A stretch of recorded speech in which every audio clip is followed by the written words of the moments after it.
Let's dive into a fascinating paradox that sits right at the heart of personal finance. It's this idea that how you behave with money is way, way more important than how smart you are.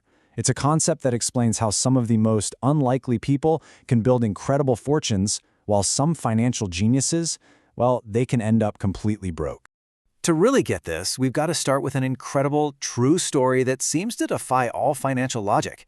It's the story of two very different American men whose financial lives took completely unexpected, and I mean wildly different turns.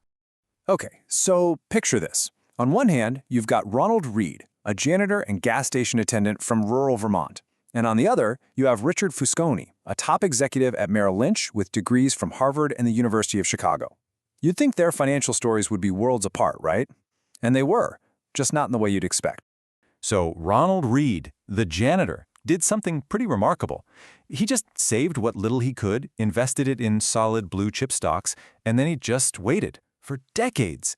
When he passed away, this humble janitor left behind an $8 million fortune. And then there's Richard Fuscone, the guy with every single educational and career advantage you could possibly imagine. He went down a totally different path. He took on massive debt to live this lavish lifestyle. And when the 2008 financial crisis hit, poof, he was completely wiped out. He eventually had to declare bankruptcy. So how is this even possible, right? How does a janitor with zero formal training outperform a top Wall Street executive? Well, the answer lies in a completely different way of thinking about money. This whole story perfectly illustrates a core idea. Doing well with money isn't a hard science like physics with strict rules and formulas. No, it's a soft skill where your own behavior is the most critical variable of all. And this brings us into the world of behavioral finance. It's this field that recognizes that we're not robots, you know? We're not making perfect decisions based on a spreadsheet. We're human beings, driven by things like ego and fear and pride, and all of our own unique experiences. As the author Morgan Housel puts it so perfectly, financial success has far more to do with how you behave than how smart you are. Ronald Reed, he had mastered the behavior. Richard Fuscone, for all his intelligence, absolutely had not. So let's break down two of the key behaviors that made all the difference here. Okay, first up, let's talk about a trap that completely ensnared the executive. That constant, gnawing desire for more. It's the danger of never enough, where the goalposts for what makes you happy are always moving just a little bit further out of reach. And you've probably felt this yourself. As your income grows, your expectations tend to grow right along with it. You see what other people have, your friends, your neighbors, and you want it too. It's like this social treadmill, and it is incredibly difficult to step off. Just to put this in perspective, think about this. Back in the 1950s, the median new American home was around 900 square feet.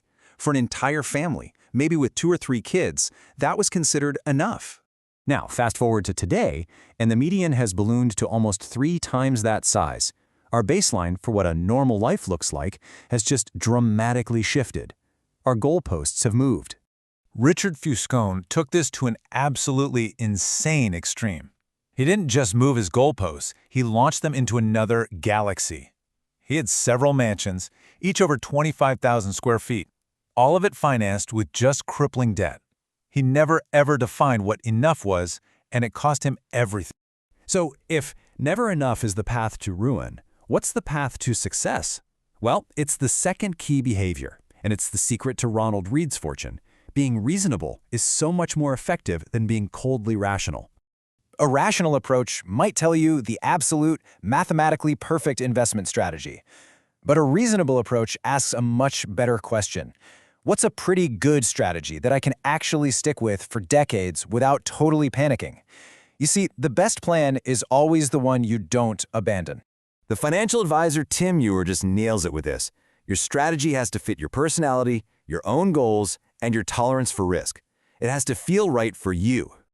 And this is exactly what Ronald Reed did. His strategy wasn't complex, it wasn't genius, it was just simple, it was repeatable, and most importantly, it was reasonable for him. He could stick with it through all the market's ups and downs, which allowed that magic of compounding to work for over 50 years. Okay, this all leads us to the final and maybe the most powerful piece of this whole puzzle. It requires a complete redefinition of what wealth even is, and it's the ultimate key to understanding this entire story. Wealth is what you don't see. I know, it's a kind of a counterintuitive idea, right? But it's so crucial. We tend to judge wealth by what we can see. The fancy car, the huge house, the expensive watch. But that's not wealth, that's spending. Think about this for a second. When most people say they want to be a millionaire, what they're really picturing in their head is spending $1 million, which is, if you think about it, the literal opposite of being a millionaire. True wealth is the money you haven't spent yet. Real wealth is the stuff that's below the surface. It's the financial assets that you haven't converted into stuff you can see. It's the car you didn't buy, the first-class upgrade you turned down. It's quiet, it's invisible, and it represents freedom and options. Because ultimately, the greatest dividend money pays isn't luxury goods. It's the ability to wake up every single morning and say, I can do whatever I want today. It's control over your own time. And that right there is the highest form of wealth. And that leaves all of us with a final question to really think about. Being rich is about showing off your income. It's visible. But being wealthy is about having those unseen assets that grant you freedom. The two are very different things. So which one are you really chasing?